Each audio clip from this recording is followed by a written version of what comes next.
No Teatro Municipal de São Paulo, entre os dias 13 e 17 de fevereiro de 1922, foi realizada a Semana de Arte Moderna. O modernismo buscava uma renovação nas artes, que naquele momento deveria então retratar e se relacionar com as sociedades urbanas e industriais que se consolidavam na Europa.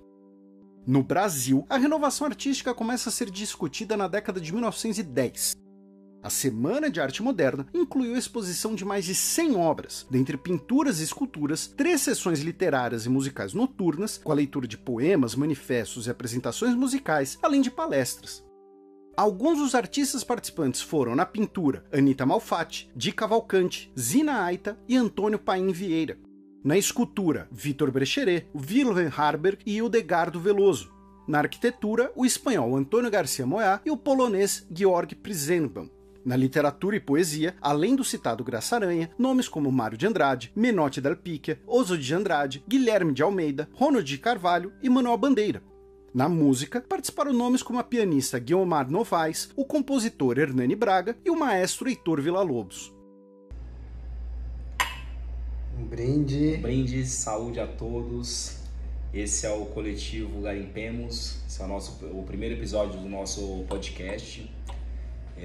O Coletivo Garimpemos é um canal de mídia alternativo, um canal de mídia periférica, independente, e a gente está começando a surfar nessa onda agora do audiovisual. A gente já tem uma página no site, né, e uma página no Instagram, que a gente fala um pouco sobre cultura afro-brasileira, aborda temas políticos, tenta introduzir alguns nomes esquecidos da história para que até nós mesmos não conhecíamos. A gente está tentando apresentar, ser um canal de mídia de fato alternativo para uma população que às vezes é muito esquecida nas mídias tradicionais, né?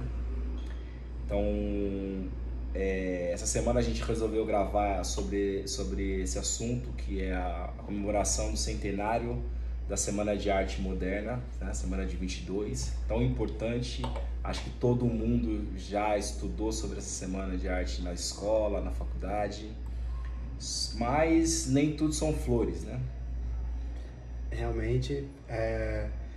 Primeiro, eu acho importante se apresentar, né? Eu sou Paulo Henrique, faço parte desde o início do Garimpemos. Vou fazer uma audiodescrição aqui rápida. Eu sou um homem negro de óculos, com black power, médio, e tô de camiseta... Baixinho, na verdade. Baixinho, mas aqui ninguém vai saber. Tô até maior que você aqui. Tô de camisa preta do Chicago Bulls. Eu sou o Felipe, sou jornalista. Essa audiodescrição que a gente está fazendo não é por acaso, não é frescura não, tá? É uma questão de inclusão social. Acho que tem muita gente que não enxerga, né? Então essa descrição é importante para a pessoa se situar do que ela está ouvindo e que tipo de conteúdo está sendo produzido, né? Então eu sou um homem negro, também uso óculos, tenho uns cabelo dredado, tenho um camisão bonito aqui, pô, camisão colorido aqui, dá uma olhada aqui, né? E vambora, vamos brindar, abra sua cerveja aí desse lado e vamos trocar uma ideia legal, com conteúdo, vamos dar um pouco de risada sobre esse tema tão importante que é a Semana de Arte, o centenário da Semana de Arte Moderna. Primeiramente eu queria falar que a Semana de Arte, 100 anos que a gente tá relembrando, né, esse marco da arte e da cultura no Brasil, em São Paulo, e é uma coisa que a gente estudou sempre, né, mas acho que eu mesmo nunca tinha refletido exatamente sobre tudo o que aconteceu, sobre aqueles artistas. A gente sempre reproduziu na escola, né, a obra da Tarsila do Amaral, leu Mário de Andrade, enfim, sempre esteve presente no nosso imaginário, né? Só que estudando sobre isso mais recentemente, lendo mais, e hoje em dia com todas as mídias que trazem muito mais reflexões sobre o passado, a gente chegou a várias informações importantes que seria mega importante refletir, né, sobre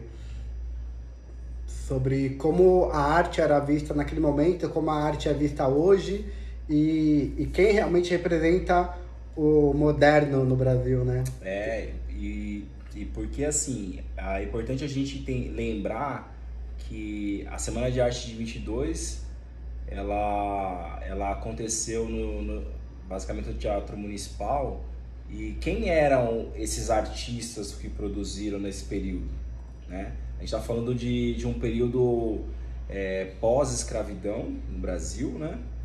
E quem os artistas daquela época eram os herdeiros do café, assim, eram herdeiros que eram artistas, claro, que são muito importantes para a nossa cultura, mas que enriqueceram em cima de mãos pretas quando se pensa em arte, eles decidiram simplesmente pegar aproveitar a vanguarda europeia que eram pessoas viajadas pra caramba, né? Tinha dinheiro para viajar, então trouxeram a cultura do dadaísmo, cubismo, expressionismo europeu para cá pro Brasil. Era a mídia social da época. Era a mídia social da época. Imagina o Instagram daquela época, era de fato o que eles estavam fazendo.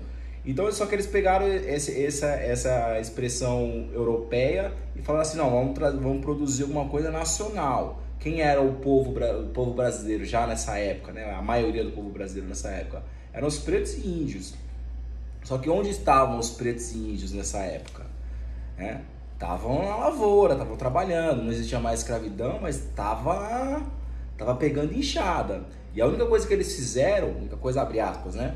Foi colocar essa galera no quadro, mas em nenhum momento trouxe essa vanguarda para a galera preta. A galera preta continua afastado. Você não vê um preto na primeira fila do Teatro Municipal. O interessante é que a própria Lilia Schwartz faz uma análise de como aquilo naquela época foi muito progressista. Aquilo naquela época foi uma quebra de paradigma enorme, tanto que a mostra foi vaiada em vários momentos. Sim. Recebeu diversas críticas e... Foram chamados de loucos. Total. E aquilo recebeu uma crítica artística, né? Dizendo que aquilo não era arte, né? Porque era uma coisa tava rompendo com o que a academia normalmente fazia. Então, como assim vocês chegam do nada aqui e tá falando que agora isso aqui que vai ser a regra pra arte? Tá tirando, velho. Mas não deixa de ser é até interessante uma coisa que a Lilia fala, que tem coisas que eles não refletiam mesmo na época, né? Que era essa posição de privilégio que aqueles próprios artistas tinham naquele momento, naquela hora. Que apesar de eles serem extremamente progressistas, ainda representavam uma sociedade que era extremamente retrógrada, né? E ainda com traços do escravagismo. E é importante a gente lembrar também, contextualizar a real período, né? Porque a gente está falando assim, obviamente que o Brasil era um lugar ainda, mas naquela época era mais ainda, extremamente atrasado, mas os movimentos que estavam pelo mundo, nos Estados Unidos, na Europa, eram movimentos que o povo preto estava tendo muito mais voz, né, em vários lugares, né? A gente tinha exemplos na França, Chicago, nos Estados Unidos. Você tinha para quem tem um cara chamado Marcus Garvey, que ele ficou meio famoso assim, entre aspas, né? porque ele foi o cara que meio profetizou que haveria... É o meio profeta dos Rastafaris, a religião Rastafari. Só que ele era um empresário, ativista, era um cara que propunha que os negros tivessem orgulho próprio, deixassem de usar ou de compartilhar a cultura dos brancos para sentir um orgulho próprio. E ele pensava muito que apareceria um rei negro na África que seria a salvação do povo preto por todo mundo, né? Isso seria na Etiópia, por exemplo. E depois até apareceu, aí por isso que ele criou esse mito que ele foi um profeta, tal, era um cara amado, muito amado pelo Bob Marley, por exemplo, né? Então, era um período de muita discussão, pelo menos, né? O mundo estava discutindo o protagonismo preto nas artes, na filosofia, na ciência. Você tinha Franz Fanon, que já estava escrevendo também, já estava discutindo muita coisa na Europa naquele período. O interessante paralelo que tem, até uma obra recém, que acho que ainda está em produção, que é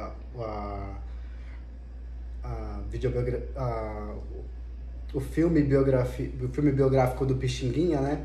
Que mostra que naquele momento da semana de 22, ele estava se apresentando na França, sabe? E ele era, pelo menos no meio artístico, né? Era menosprezado aqui dentro do Brasil, né? No meio intelectual. Mas ele estava fazendo muito sucesso na Europa, sabe? Ele estava fazendo uma turnê na Europa, enquanto os modernistas estavam... E não foi lembrado, hein? Pixinguinha não foi lembrado. Pensa isso, né? Então, a gente propôs, de fato, uma reflexão um pouco sobre o que de fato a gente está comemorando na semana de 22, sabe? O jornalista Rui Castro, ele escreveu uma crônica na Folha de São Paulo algum tempo atrás, lembrando que no mesmo ano a gente teve a comemoração do bicentenário. Aliás, esse ano vai ser a comemoração do bicentenário da independência, né? Uhum. E nesse mesmo ano, em 1922, a gente teve uma puta de uma exposição onde vieram gente de tudo quanto é lugar do mundo, foi pelo menos 14 países aqui, trazendo tecnologia para o Brasil, trazendo tecnologia para a nossa indústria. A gente teve acesso a rádio, por exemplo, foi o ano que o rádio chegou no Brasil. Essa exposição aconteceu no Rio de Janeiro e foi um momento que, de fato, o Brasil se apresentou para a modernidade naquele período. Então, assim, a gente passou a discutir o voto para mulheres. Olha isso. Então, do meu ponto de vista, aí foi, graças à crítica também do Rui Castro, que essa exposição foi muito mais importante para o modernismo, pensando em país, do que necessariamente a semana de 22. É verdade. Existe um paralelo importante de como aquela semana de arte de 22, né, que ocorreu exatamente nessa vinda na Revolução Industrial, na chegada da Revolução Industrial ao Brasil, que é exatamente esse boom econômico e industrial, e que era exatamente uma quebra de paradigma com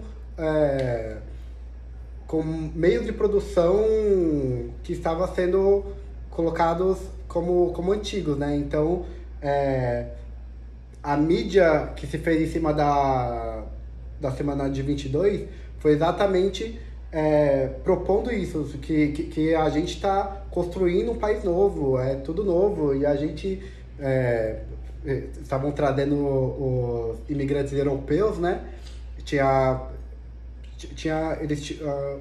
É interessante que a semana de 22 acontece exatamente 34 anos após a abolição da escravatura, né? É exatamente o período pós-Primeira Guerra Mundial, onde vários europeus estavam vindo para o Brasil, porque eles queriam realmente renovar o Brasil, né? Fazer toda essa renovação, e e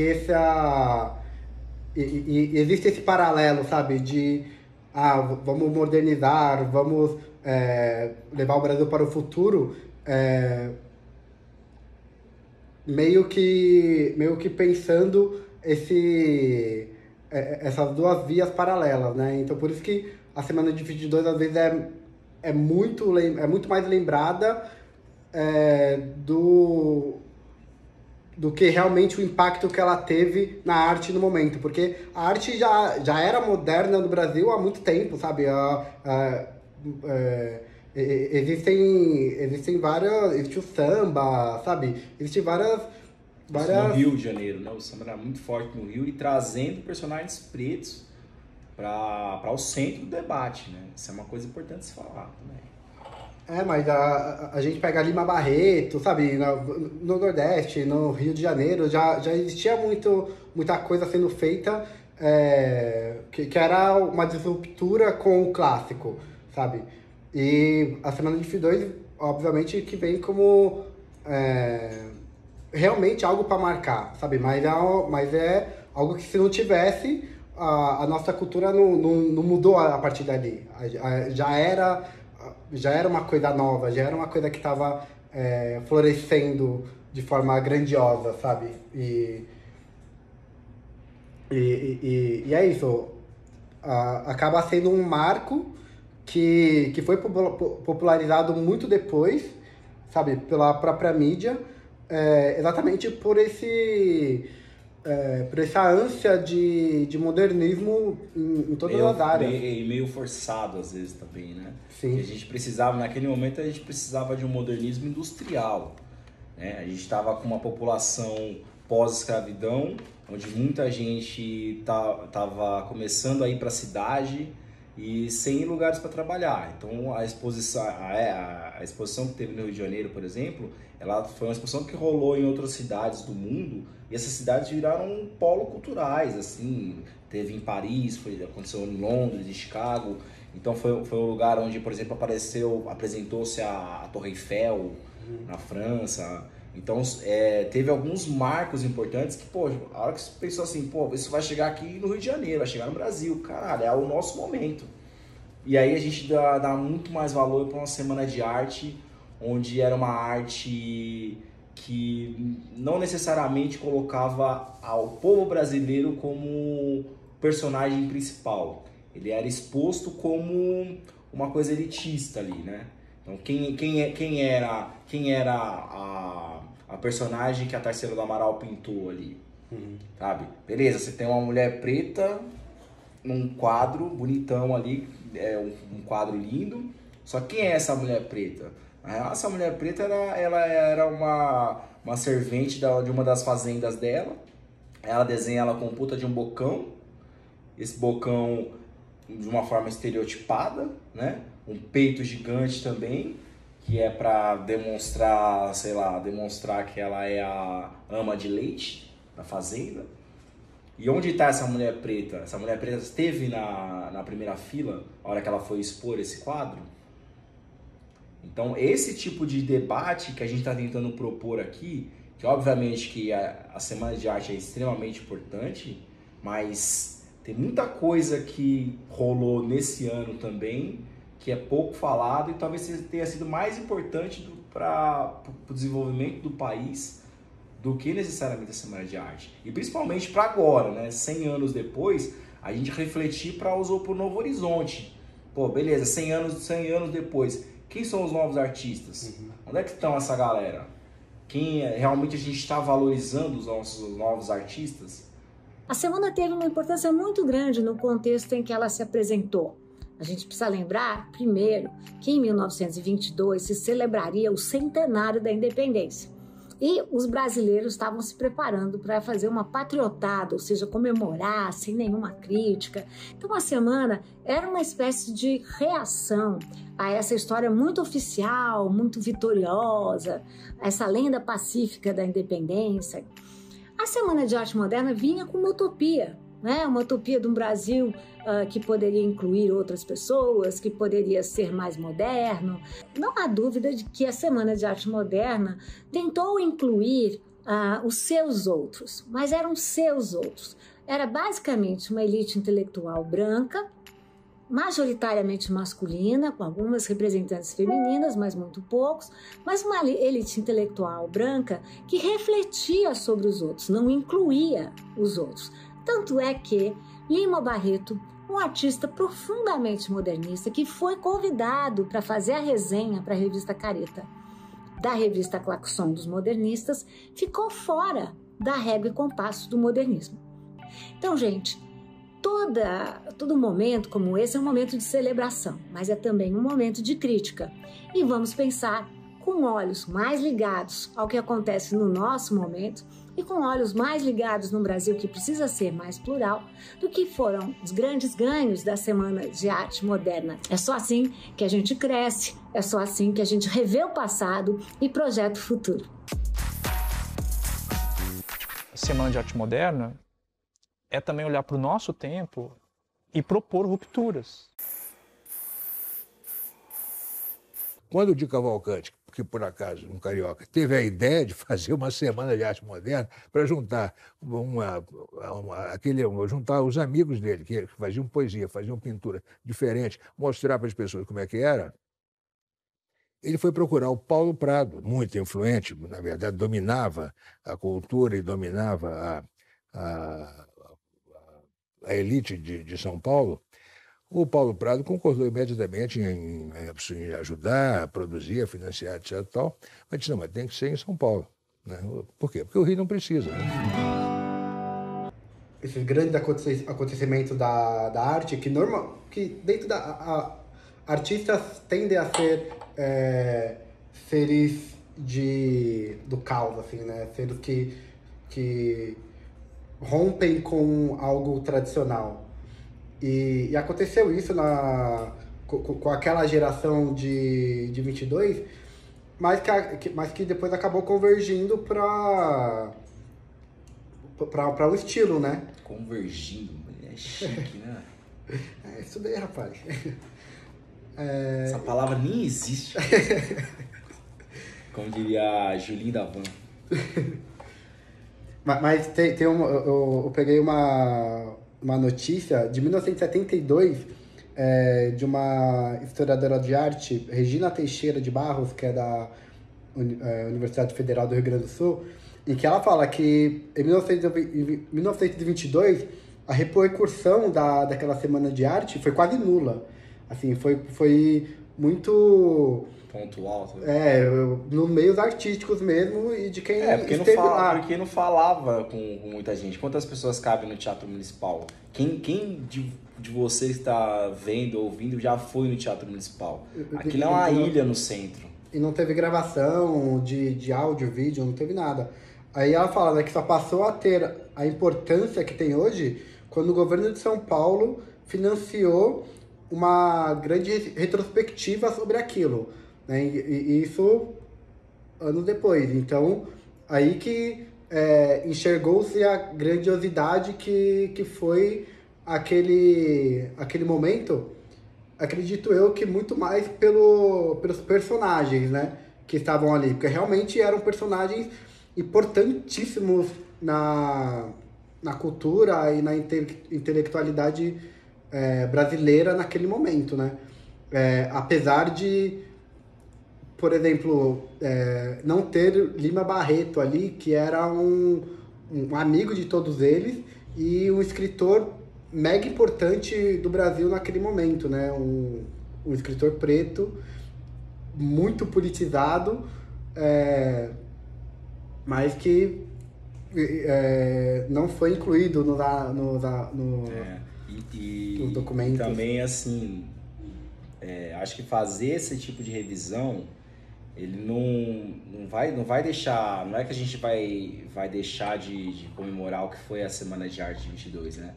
Tem um professor de história que eu acompanho bastante, ele, que é o Paulo Pachá, que ele sempre fala...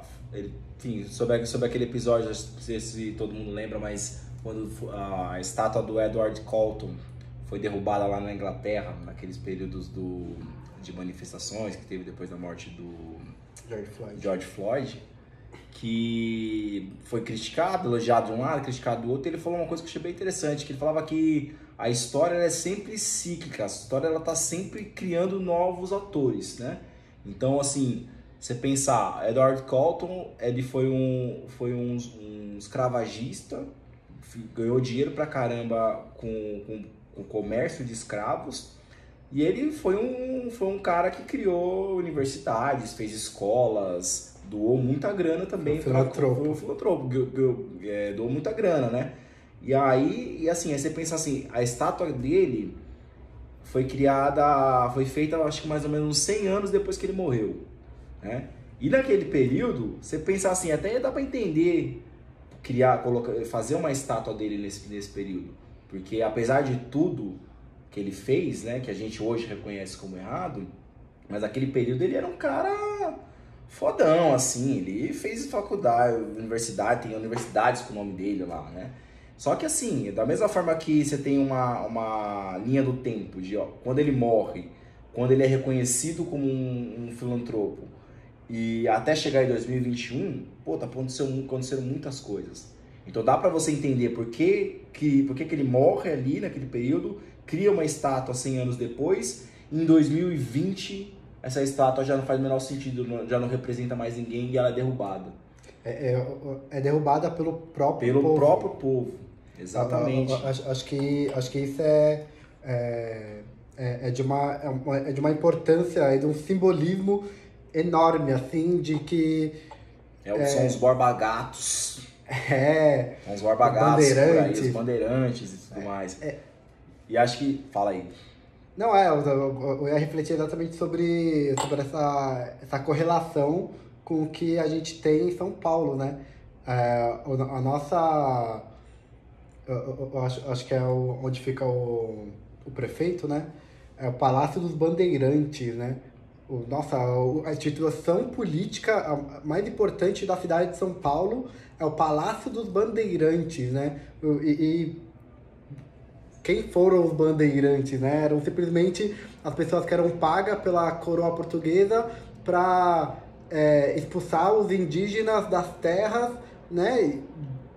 Desbravar o estado de São Paulo, né? Ampliar o estado de São Paulo, mas escravizando todo mundo que estivesse no meio do caminho deles. Sim, usando mão de obra escrava africana para invadir e executar indígenas das suas terras para tomar aquela terra para que seja feita o uso industrial, né? Um uso comercial daquela terra. Então, tipo, acho que a ideia que o Paulo Pachá traz, é você poder refletir sobre a história e como essa história ela pode mudar, né?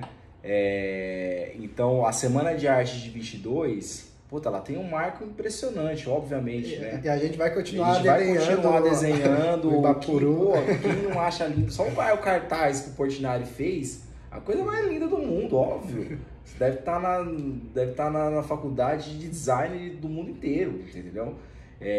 Só que assim, 100 anos depois, é de fato pra gente endeusar essa galera, sabe? É o momento da gente endeusar essa galera. Nesse momento que a gente está vivendo, de tanta ebulição de outros tipos de cultura, de realmente entender o que era a sociedade brasileira e onde nós estamos hoje, como a gente vai olhar para uma criança, por exemplo, e falar que ela tem que ter orgulho do cabelo dela, da cor da pele dela, da origem, do estado que ela nasceu, se ela olha e está sendo homenageada a alguém que escravizou os antepassados dela. E esses caras são tratados como heróis. Então, eu tive essa reflexão num boteco. Parei. Como as melhores reflexões. As melhores reflexões vêm sempre no boteco. Pare no boteco e olhe a cidade onde você estiver. Eu estava em São Paulo, vendo essa cidade cinza e até olhando também as pinturas que tem perto do Minhocão, né? Nos prédios que tem no Minhocão. Então é uma forma, olha que loucura, uma forma da gente deixar a cidade menos cinza é pintar prédio. É o que a gente tem, né? A nossa praia, né? Então, mas isso traz reflexões, assim, e aí, lendo outras coisas, assim, vendo, ou que não é uma crítica minha, obviamente, são críticas de outras pessoas, intelectuais importantes, que estão tentando colocar isso em pauta hoje, né? Então... acho que a lembrança que a gente está tendo do arquiteto Tebas é mega importante, assim, desse ponto de vista, né? Porque a gente já tomou uma breja em vários pontos de São Paulo que eram muito próximas ou até em lugares que foi desenhado, foi arquitetado por Tebas. Só que ele na época ele não levou nenhum crédito, né? Porque era simplesmente um ex-escravizado, né? Negro. E hoje em dia não tem nem imagem dele real, né? Não tem foto dele. Mas tem essa história de que ele está espalhado por toda a cidade de São Paulo. Os pontos muito importantes, por exemplo, na Praça da Sé, no Largo de São Francisco, tem vários pontos que tem obras importantíssimas dele e ficou invisibilizado durante décadas, sabe? Talvez um século, né? Desses lugares. Então... provavelmente, pessoal, alguém sentar num boteco para poder refletir sobre isso. Eu tenho certeza disso aí. E quando você estiver sentado, procure imaginar quem construiu esses lugares, onde está a base, né? Uma amiga compartilhou uma frase que eu achei fantástico, que os portugueses não trouxeram escravos para o Brasil.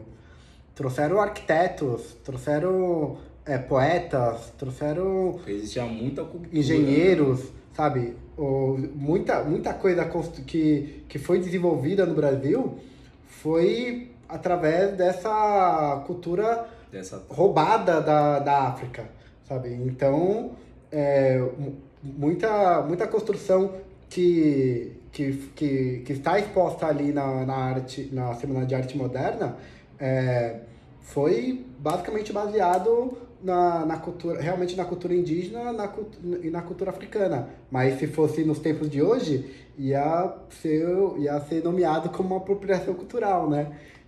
Porque foram os descendentes europeus, né, dos escravagistas que fizeram uma arte em cima daquilo, né? Sem dar o devido mérito, Macunaíma, de Mário de Andrade, narra a história de um negro que ele fica branco depois que toma banho. Olha a loucura, olha o pensamento que era da elite passada. E é quem a gente tá elogiando hoje, que é quem a gente tá colocando, endeusando, vamos dizer assim, né? Então, muita coisa pra gente poder rever nesse período, né? Acho que essa a proposta dos nossos podcasts. Esse é o primeiro de muitos. A gente vai sempre trazer algum debate, vamos trocar uma ideia, vai ser uma troca. Proponham temas. Entre em contato com a gente nas redes sociais. Moleque. Vai ser Coletivo Garimpemos, vai ser mega interessante bater esse papo com vocês e quem sabe sentar numa mesa de bar e trocar uma ideia.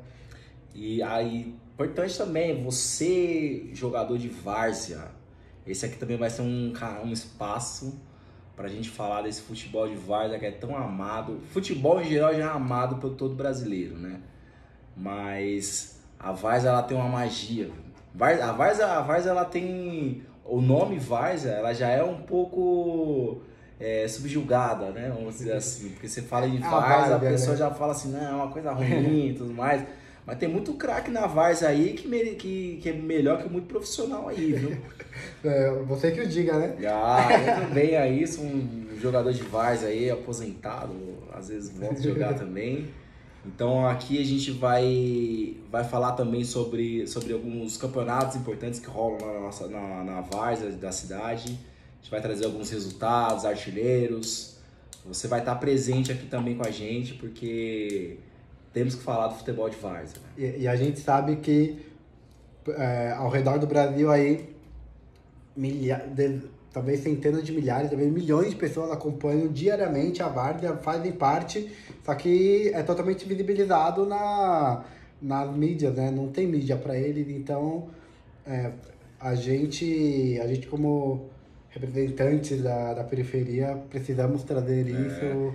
Eu vou permitir aqui eu peguei um texto aqui do André Santos e do Rubens Rodrigues, que são jornalistas da Agência Mural, explicando um pouquinho da origem da várzea. Que o futebol veio para cá, acho que aí todo mundo conhece, com o Charles Miller, né? E obviamente quem jogava futebol naquela época era também uma elite, né, que era a elite do café também aqui em São Paulo. Então era só quem tinha acesso a campo, a bola, era uma coisa que não tinha em todo lugar, né?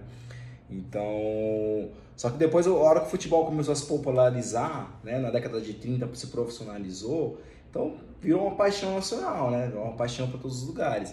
E aí quando os rios vou até ler um trechinho aqui do texto deles, quando os rios Tamanduá e do Carmo, localizados na região central da cidade de Várzea do Carmo, baixaram de suas cheias, a vasta e plana várzea que surgiu era perfeita para que os imigrantes negros, que correspondiam à classe trabalhadora e eram os moradores daquele local, pudessem organizar as partidas. Então, o nome várzea vem de fato dessa cidade, Várzea do Campo, e a hora que o rio baixou, era o único lugar que tinha espaço para jogar, e os negros, que eram os trabalhadores da época, falaram assim, agora é a nossa vez, né?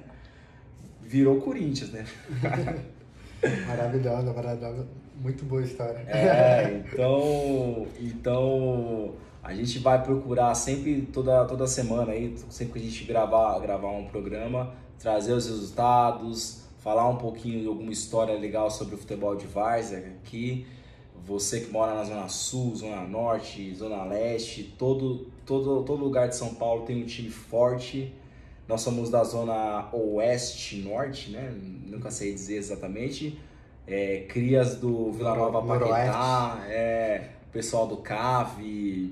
Então, se prepara aí que a gente vai assistir o jogo de vocês e a gente vai criticar também, hein? Que nós somos críticos também, hein? A gente torce, né? A gente torce. Não é várzea, não.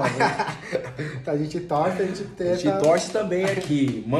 Vamos mandar umas camisetas aí pra gente também, que a gente mostra aqui também pra vocês. E acho que vai ser uma troca legal, né? Vai ser uma divulgação legal para as comunidades, que esses times muitas vezes ajudam muito as comunidades, né? Já fui em várias festas dos times onde você colhe alimentos e dá para instituições de caridade. Então, o time tem muito essa preocupação porque, assim, representa aquele bairro, representa aquela comunidade. Então, já vi lotar Pacaembu mais que time grande, viu? É a base do nós por nós, né? Exatamente.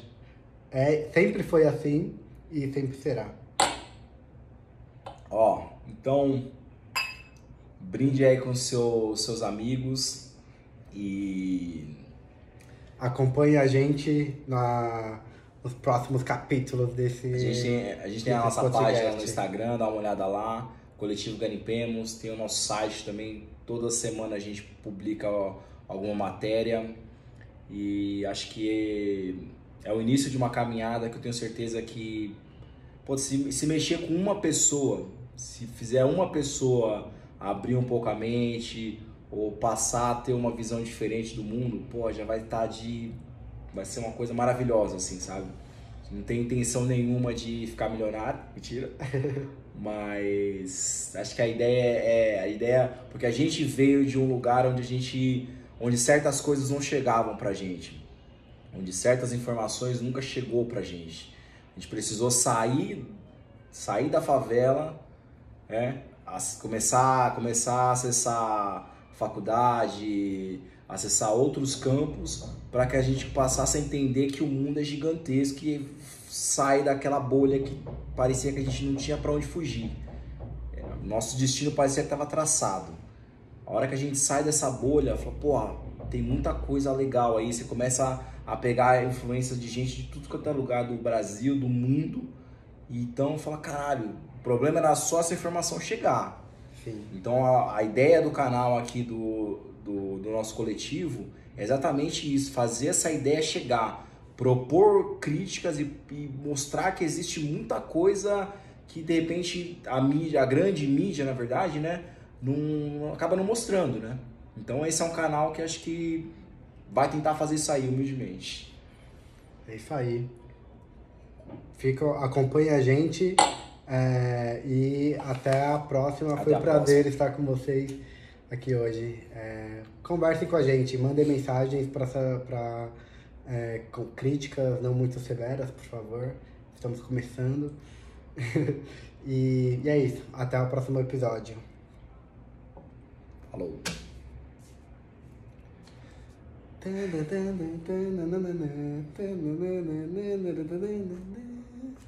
Agora aquela hora que sobe as letrinhas.